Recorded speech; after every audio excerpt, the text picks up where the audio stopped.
Eh bien, l'année 2018 s'achève et ça a été une année très compliquée sur le plan boursier, puisque pratiquement toutes les classes d'actifs ont des performances négatives.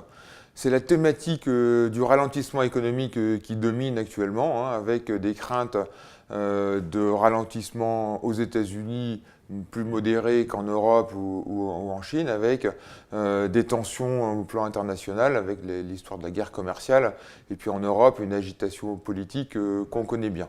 Dans ce contexte, les marchés boursiers finalement ont pas mal baissé, notamment en Europe.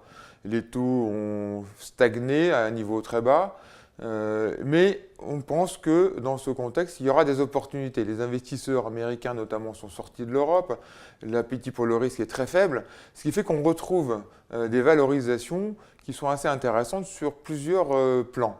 Notamment le plan obligataire, les obligations high yield ont baissé. Le rendement aujourd'hui offert est autour de 6%. Ça nous paraît intéressant. Les obligations émergentes en devise locale rapportent du 8,5 à 9%. Là aussi, c'est intéressant. Puis sur les actions, finalement, les bénéfices ont quand même monté sur l'année, alors que les marchés ont baissé. Donc on retrouve des niveaux de valorisation qu'on n'avait pas vus depuis très longtemps, avec un PER sur la bourse européenne autour de 12-13, des rendements des dividendes autour de 4%. Et même aux États-Unis, l'excès de valorisation s'est largement estompé, puisque les bénéfices ont progressé de 20%, alors que la bourse a baissé.